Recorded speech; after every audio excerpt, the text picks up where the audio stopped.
ഓസ്ട്രേലിയയിലെ വിക്ടോറിയ സംസ്ഥാനത്ത് റോഡ് നിയമലംഘനത്തിന് പിഴയടച്ച ഡ്രൈവർമാർക്ക് ഇനി കൌൺസിലിൽ നിന്ന് അപ്രതീക്ഷിത ആശ്വാസം. വർഷങ്ങളായി നിയമവിരുദ്ധമായി ഈടാക്കിയ പണം തിരികെ ലഭിക്കും. വിശദാംശങ്ങളുമായി ഓസ്ട്രേലിയയിലെ വിക്ടോറിയയിൽ നിന്നും പെനീന മാത്യു തയ്യാറാക്കിയ റിപ്പോർട്ട്. വിക്ടോറിയയിലെ മാൻസ്ഫീൽഡ് കൌൺസിൽ ഡ്രൈവർമാർക്ക് അധികമായി ഈടാക്കിയ പിഴത്തുക തിരിച്ചു നൽകാൻ തീരുമാനിച്ചു.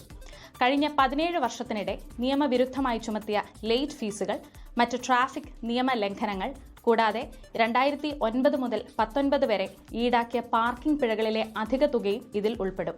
തെറ്റായി ഉയർന്ന തുക ഈടാക്കിയതിൽ കൌൺസിൽ പൊതുജനങ്ങളോട് മാപ്പ് പറഞ്ഞു. അധിക തുക തിരിച്ചു നൽകുന്നതിനുള്ള സംവിധാനങ്ങൾ വൈകാതെ നടപ്പാക്കുമെന്നും അറിയിച്ചു. തങ്ങളുടെ സംവിധാനങ്ങളിലെ പിഴവ് കണ്ടെത്തി പരിഹരിക്കുന്നതിന് മാൻസ്ഫീൽഡ് കൌൺസിൽ മുൻകൈയെടുക്കുകയായിരുന്നു.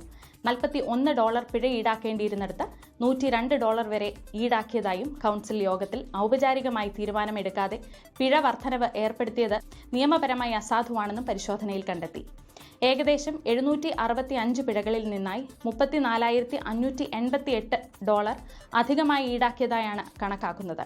ഇതിനു പുറമെ ലേറ്റ് ഫീസുകൾക്കും മറ്റ് ട്രാഫിക് നിയമ ലംഘനങ്ങൾക്കുമായി ഏകദേശം $10,000 വരെ കൂടുതലായി ചുമത്തിയിട്ടുണ്ടാകാമെന്ന് കൌൺസിൽ അധികൃതർ വ്യക്തമാക്കി. തെറ്റ് പറ്റിയെന്ന് സമ്മതിക്കാനും പരിഹാര മാർഗങ്ങൾ കൈക്കൊള്ളാനും തങ്ങൾ ഭയക്കുന്നില്ലെന്നും അവർ കൂട്ടിച്ചേർത്തു.